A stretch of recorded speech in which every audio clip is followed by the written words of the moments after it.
Apocalipse, texto e comentário. Leitura facilitada por Mauro Odorício, editora Ave Maria, canal Le Conde. Capítulo 20. Sorte do dragão. Após a acenada vitória do Verbo de Deus, o dragão é acorrentado por um anjo e não pelo cordeiro, e o é por um tempo longo, mas limitado, igual a 1000 anos.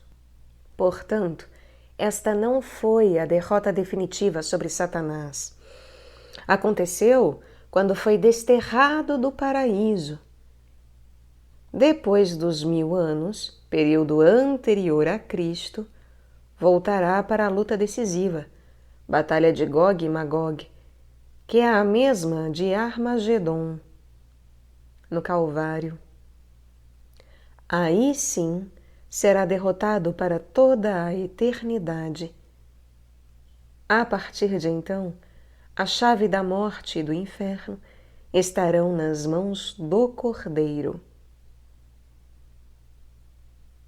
Não me foi dado contemplar a batalha do cavaleiro e seu exército contra o dragão e comandados no Armagedon, quando ficou com a veste ensanguentada, tinto como quem pisa o lagar de vinho. Armagedon é lugar de tristeza e de luto, pois nele morreu o Senhor crucificado.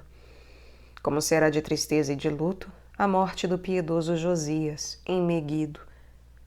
Mas é também lugar de triunfo e de glória, pois aí a humanidade é remida com o sangue do Cordeiro. Como quando da vitória de Baraque, vencendo os inimigos do povo, também em Meguido. Como consequência da vitória do cavaleiro, mesclada de dor e felicidade, vi então descer do céu um anjo que tinha na mão a chave do abismo e uma grande algema. Ele apanhou o dragão, a primitiva serpente, que é o demônio e Satanás, e o acorrentou por 1000 anos. Estar acorrentado por 1000 anos significou-me que o seria por um longo período, mas limitado e transitório. Não seria para sempre, tanto que o acorrentamento foi feito não pelo cavaleiro, e sim pelo anjo, mostrando a transitoriedade da antiga aliança. Mas chegaria o momento da vitória final daquele que tem nas mãos as chaves da morte e do inferno.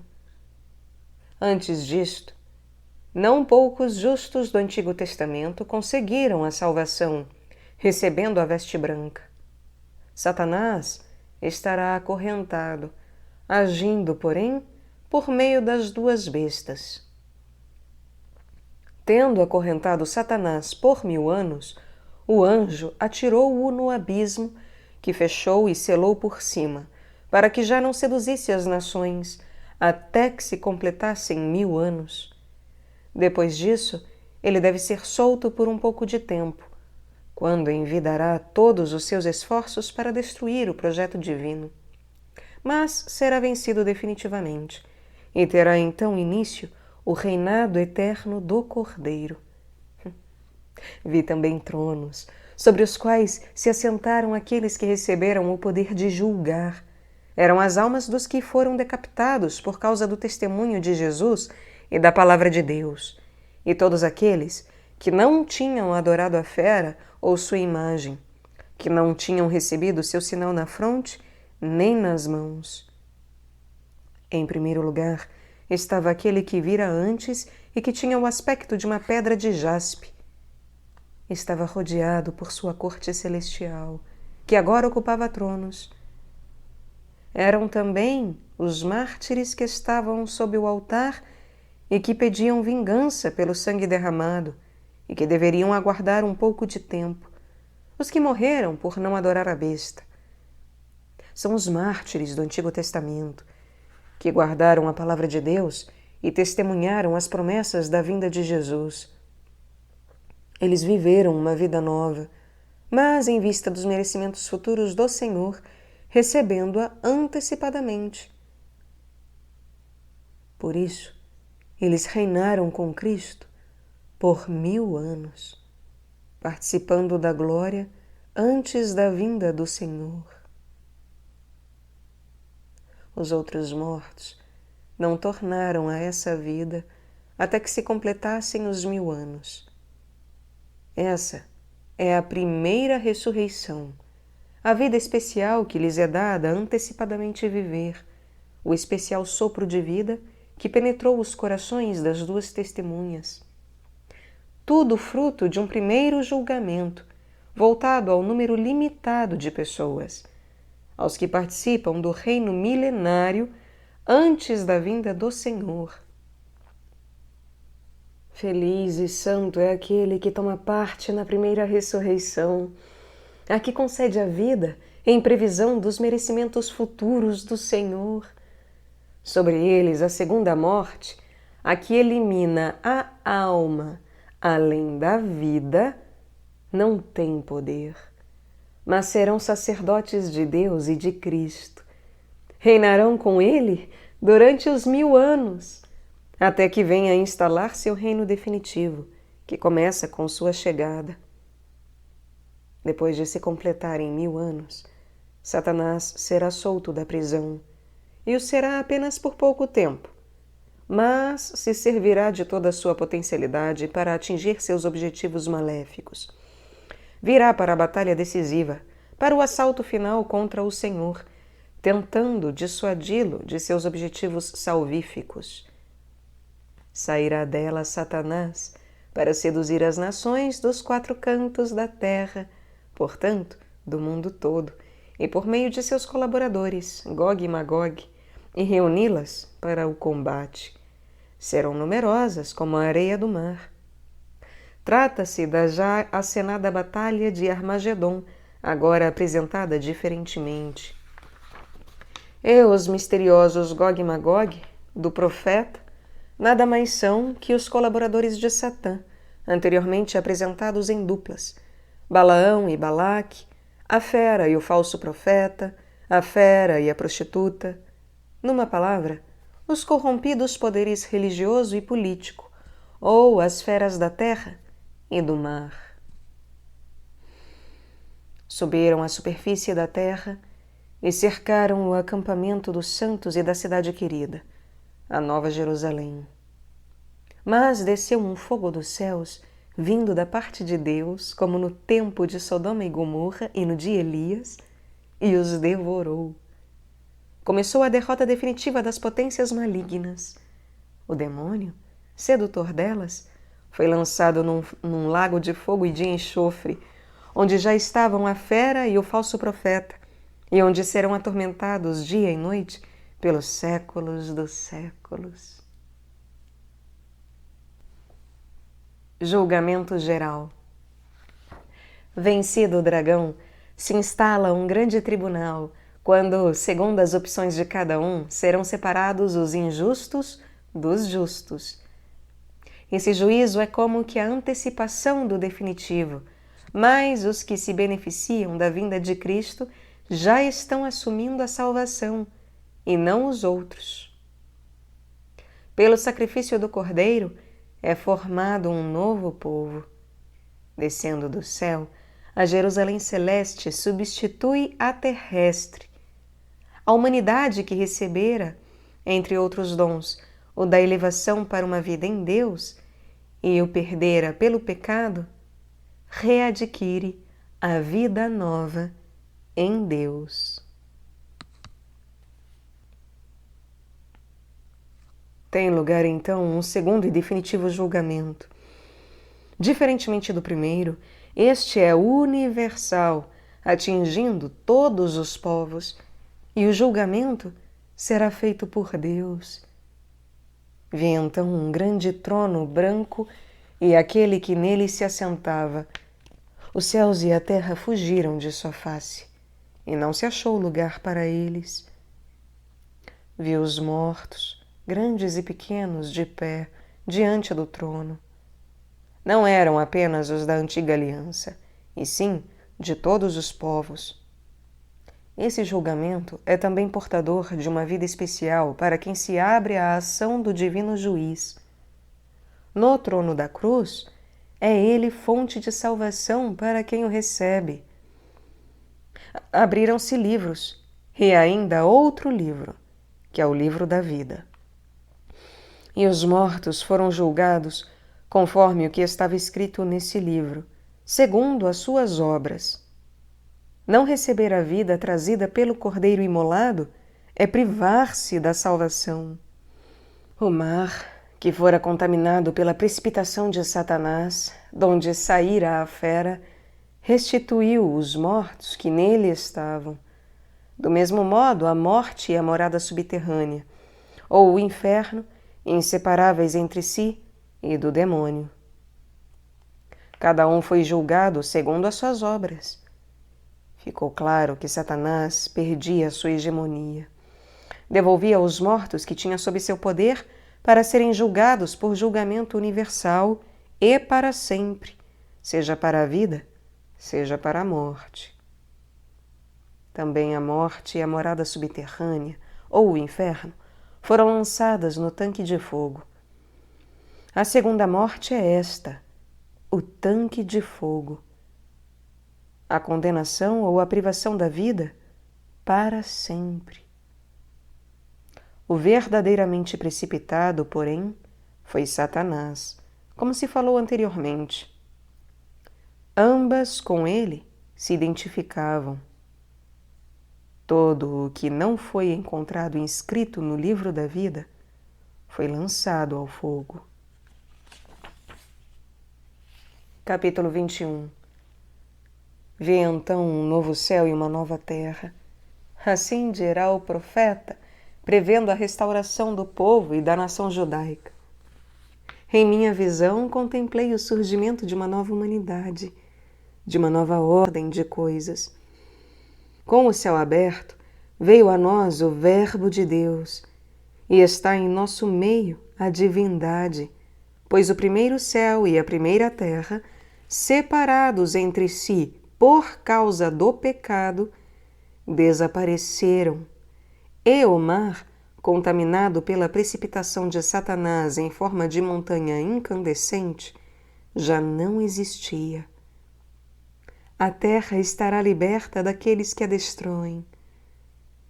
Como acontecera com o Verbo de Deus, eu vi descer do céu, de junto de Deus, a cidade santa, a nova Jerusalém, criada em graça e santidade, um sinal grandioso no céu, mas que pelo pecado fora exilada.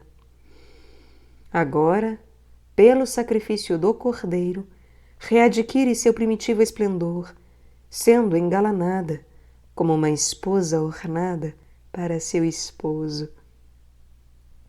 Ao mesmo tempo, ouvi do trono uma grande voz que dizia: Eis aqui o tabernáculo de Deus com os homens, com os seres humanos. Deus, que morará em tendas durante a peregrinação pelo deserto, pelo seu Filho que assumirá a carne, fará com que a divindade habite no seio da humanidade. Habitará com eles e serão o seu povo, concretizando o que dirá o profeta e o que anunciarão as Escrituras.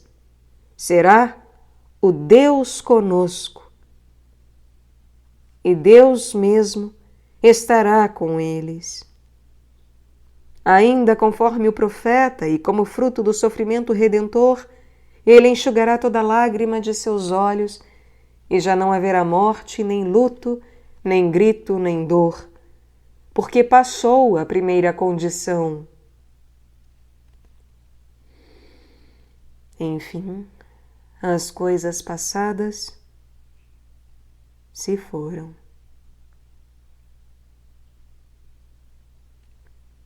Epílogo da segunda parte. Com a paixão do Senhor está consumado o plano do Pai. Começa um mundo renovado e a renovar-se cada vez mais. Diversamente dos seguidores do dragão, aos quais restará apenas a morte, aos seguidores do Cordeiro, tocará beber da fonte da água viva, ser libertos de todos os sofrimentos. Então o que está assentado no trono disse: Eis que eu renovo todas as coisas. Não se referia a uma nova criação material, e sim espiritual, a saber, a desordem ocasionada pelo pecado cederia lugar à harmonia e santidade. Disse ainda: Escreve, porque estas palavras são fiéis e verdadeiras. Pela ordem dada, percebi que eram revelações tão importantes como as anteriores, quando também tive que escrevê-las. Novamente me disse: Está pronto. Eu sou o Alfa e o Ômega, o começo e o fim. A quem tem sede, eu darei gratuitamente a beber da fonte da água viva. O vencedor herdará tudo isso. Será da estirpe real davídica, e eu serei seu Deus, e ele será meu filho, segundo a predição do profeta. Os tíbios, os infiéis, os depravados, os homicidas, os impuros, os maléficos, os idólatras e todos os mentirosos, os que, embora vivendo uma era de graça, assim mesmo optam pelo mal, terão como quinhão o tanque ardente de fogo e enxofre, a segunda morte. Terceiro, a glória da Igreja Eterna, Jerusalém Celeste. Como que de um alto monte, o escritor sagrado contempla a Nova Jerusalém, a humanidade restaurada pelo Cordeiro. Descreve a excelência moral da cidade, servindo-se do que a natureza tem de mais rico, segundo a apreciação humana. Um rio vivo e vitalizador atravessa a cidade, que não mais precisa de luz artificial. Na plenitude da revelação, Deus e o Cordeiro a iluminam. A ausência do mal e fecundidade permanente são destaques perenes.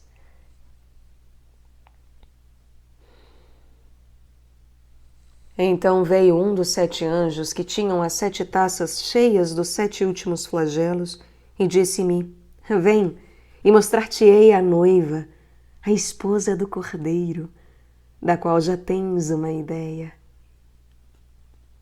Levou-me em espírito, como nas vezes anteriores, a um grande e alto monte, o do sacrifício em Meguido, Armagedon, o verdadeiro Monte Sião, o Gólgota, e mostrou-me a cidade santa, Jerusalém, a esposa de Cristo. Em outras palavras, a humanidade redimida e santificada, que substituía a cidade anteriormente desposada por Javé e que prevaricara. A Nova Jerusalém, esposa embelezada e santificada, que descia do céu de junto de Deus. como uma noiva, estava revestida da glória de Deus, participando de sua natureza, manifestando a presença divina. Assemelhava-se seu esplendor a uma pedra muito preciosa, tal como o jaspe cristalino. Como as cidades terrenas precisarão de muralhas e de portas, e como cada porta será guardada por um anjo, assim acontece com a Jerusalém Celeste, a esposa de Cristo. É inexpugnável pelas forças do mal, pois a que vi tinha grande e alta muralha com 12 portas, guardadas por 12 anjos tutelares, e que as defendem, como os querubins postados às portas do Éden. Nas portas estavam gravados, conforme a descrição do profeta, os nomes das 12 tribos dos filhos de Israel. Ao oriente havia 3 portas, ao setentrião 3 portas, ao sul 3 portas e ao ocidente 3 portas. Abria-se, portanto, para o universo. Portas para a abertura e não para o fechamento. A muralha da cidade tinha 12 fundamentos, com os nomes dos 12 apóstolos do Cordeiro. A cidade de Deus não se estabelecerá apenas sobre os filhos de Israel da antiga aliança, mas estará aberta a todos os povos. Quem falava comigo, o anjo, trazia uma vara de ouro como medida, para medir a cidade, as suas portas e a sua muralha. Pelo fato de a medida ser de ouro, ficou-me claro que não se tratava de censura ou de diminuição, como acontecera com o antigo templo de Jerusalém. A cidade formava um quadrado, ou melhor, era cúbica, o que significa perfeição. O comprimento igualava a largura. Mediu a cidade com a vara de ouro. Mais uma vez deu o significativo número 12, agora multiplicado por 1000, que significa grande quantidade, imensidão, 12.000 estádios. O comprimento, a largura e a altura eram iguais. Sobremaneira, a altura me impressionou, dado que cada estádio tem 185 metros. E mediu a muralha, 144 côvados, o que corresponde ao múltiplo de 12. O critério é segundo a medida humana empregada pelo anjo. O material da muralha era jaspe e a cidade ouro puro, semelhante a puro cristal.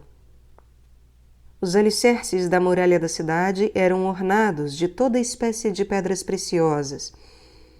O primeiro era de jaspe, o segundo de safira, o terceiro de calcedônia, o quarto de esmeralda, o quinto de sardônica, o sexto de cornalina, o sétimo de crisólito, o oitavo de berilo, o nono de topázio, o 10º de crisóparo, o 11º de jacinto e o 12º de ametista.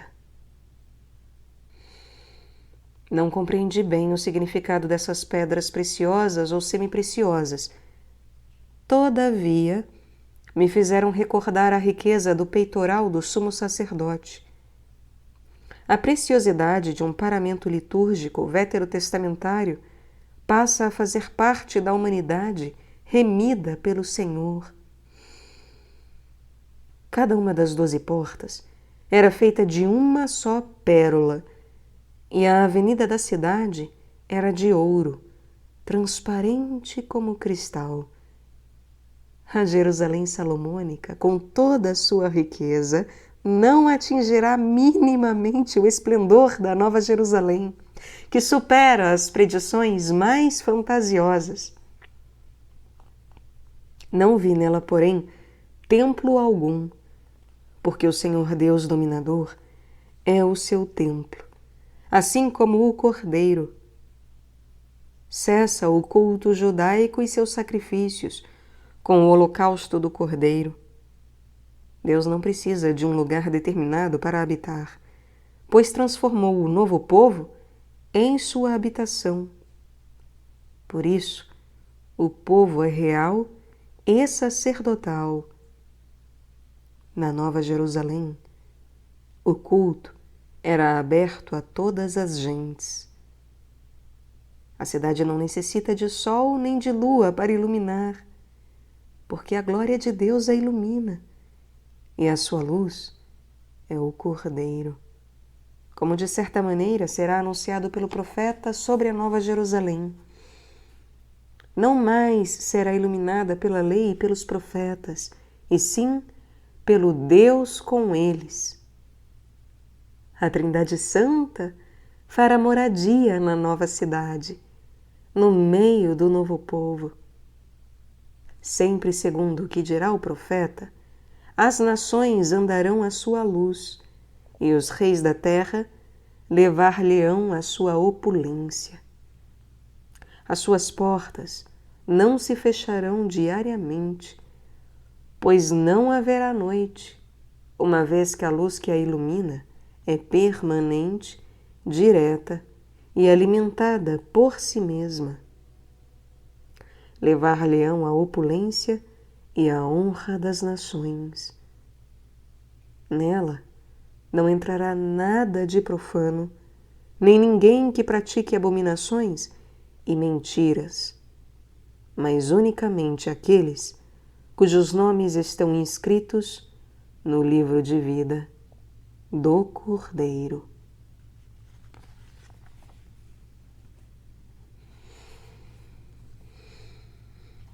Capítulo 22. Último capítulo. Mostrou-me então o anjo um rio de água viva, resplandecente como cristal de rocha, saindo do trono de Deus e do Cordeiro.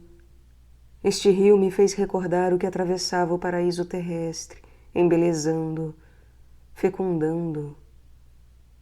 No meio da avenida, toda de ouro e transparente como cristal, e às duas margens do rio, achava-se uma árvore da vida, que produz 12 frutos, dando cada mês um fruto, servindo as folhas da árvore para curar as nações.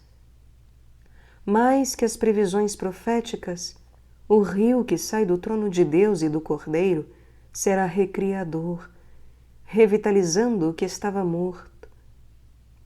É a reconquista da vida perdida pelo pecado, agora generosamente restituída à humanidade, acessível a todos os povos. Não haverá aí nada de execrável, mas nela estará o trono de Deus e do Cordeiro. Seus servos lhe prestarão um culto. Verão a sua face e o seu nome estará nas suas frontes. Estarão assim sigilados, como sinal de pertença a Deus. Já não haverá noite, nem se precisará da luz da lâmpada ou do sol, porque o Senhor Deus a iluminará, e hão de reinar pelos séculos dos séculos. É a presença constante e contínua do Senhor entre os seus. Atingiu-se a plenitude da revelação. A figura cede lugar ao figurado, o símbolo ao simbolizado, a imagem à realidade.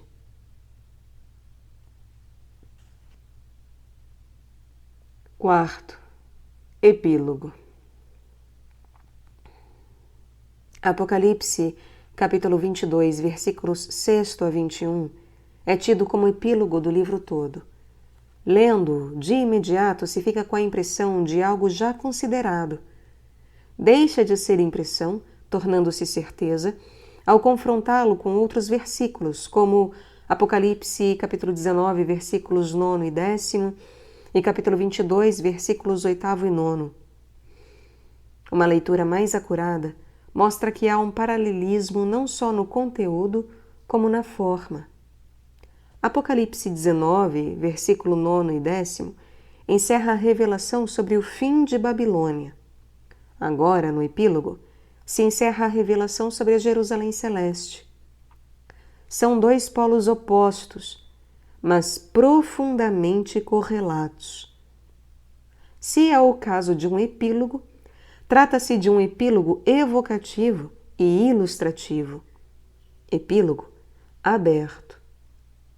Os poucos versículos enfatizam a veracidade da revelação recebida por João, assim como ser Jesus o princípio e o fim de tudo, proclamando a bem-aventurança dos que, com as vestes alvejadas, têm acesso à árvore da vida, sendo, consequentemente, cidadãos da Jerusalém Celeste. Ele, o mesmo anjo, um dos 7, me disse: estas palavras são fiéis e verdadeiras. Era a terceira vez que me enfatizavam a veracidade dessa revelação.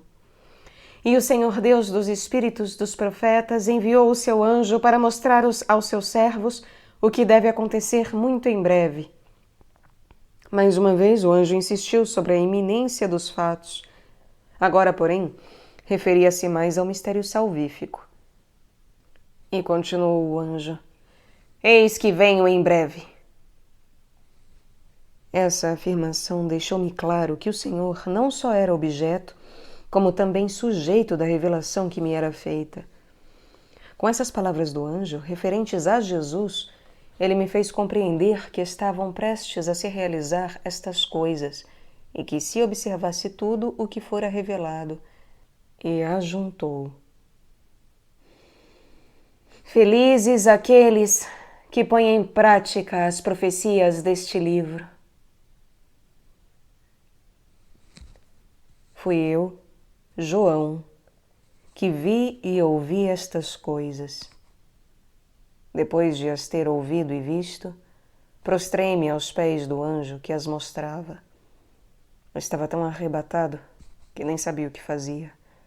Mas ele, como anteriormente, quando de outras revelações, me disse: não faças isto.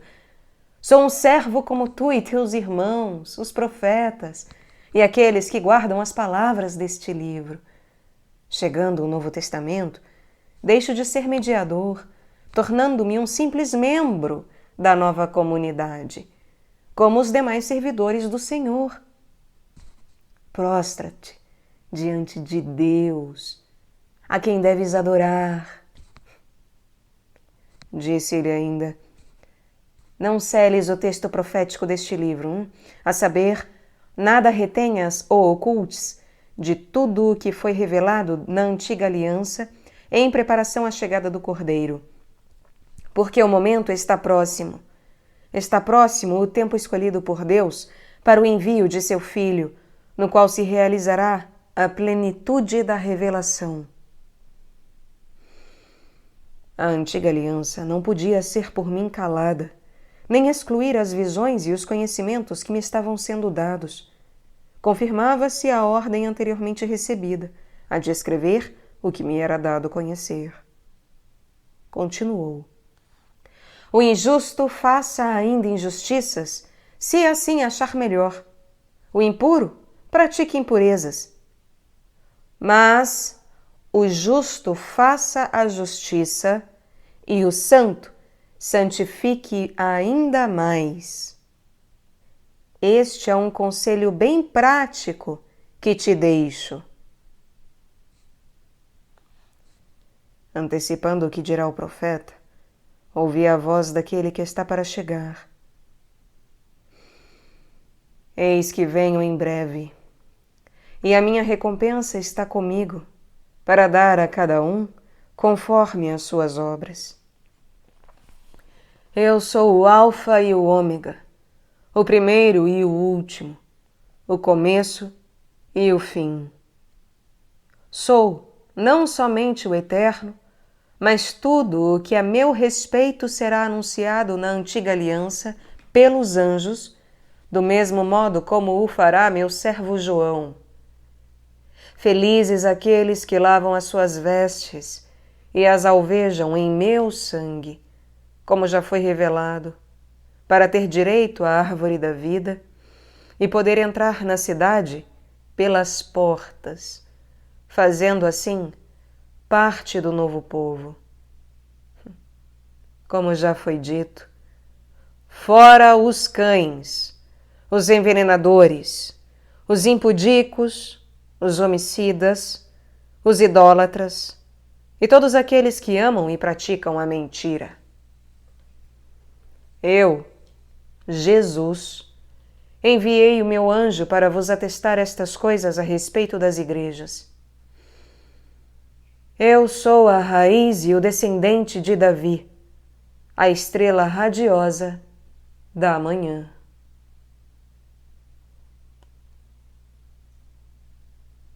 O Espírito, o que está diante do trono, e a esposa, preparada para as núpcias com o Cordeiro, dizem: Vem! Possa aquele que ouve dizer também: Vem! Aquele que tem sede, venha! E o homem de boa vontade receba gratuitamente da água da vida. Assim, mais uma vez se cumprirá o predito pelo profeta. Eu, o esposo, o anunciado na antiga aliança, com minha vinda, concretizarei o que fora prometido, a plena infusão do Espírito. Precisamente, eu que a tenho integralmente. Com este meu especial advento na história, a humanidade terá acesso à vida.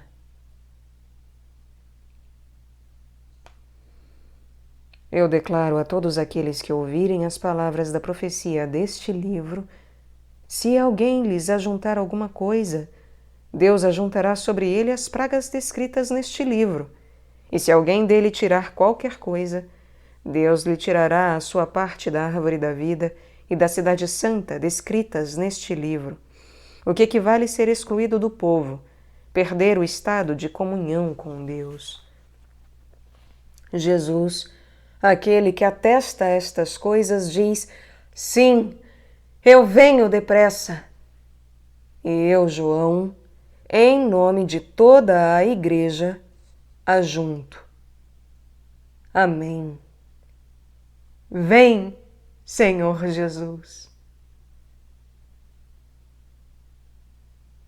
A graça do Senhor Jesus esteja com todos vós da comunidade, santificados pelo Senhor. Passo aos irmãos o que me foi dado conhecer, o grande amor do Eterno Pai. Não obstante a tentativa de frustrarem o plano da criação, amorosamente Ele nos enviou o Filho, o qual, pela sua morte e ressurreição, resgatou a humanidade e o mundo, formando um novo povo, a esposa do Cordeiro, composto de todas as raças, línguas e nações. São os que creem, os que se comprometem a viver a mensagem de amor de Cristo Jesus. É essa a mensagem que vos escrevi, a mandado divino, com o objetivo de vos anunciar Cristo e a sublime missão redentora que assumiu das mãos do Pai. Caros ouvintes, o autor, Padre Mauro Odorício, cada vez que faz menção aos profetas, ele colocou ao lado a referência bíblica para qual profeta, qual o capítulo e versículo. Assim como muitas outras passagens que são referidas aqui têm a sua menção bíblica, a referência bíblica. Assim também, ao fim, há um glossário com várias palavras relacionadas ao Apocalipse e explicações sobre elas. Caso queiram aprofundar este estudo, adquiram o livro. Obrigada pela presença. que vos acompanhe o amor do Pai, do Filho e do Santo Espírito. Amém.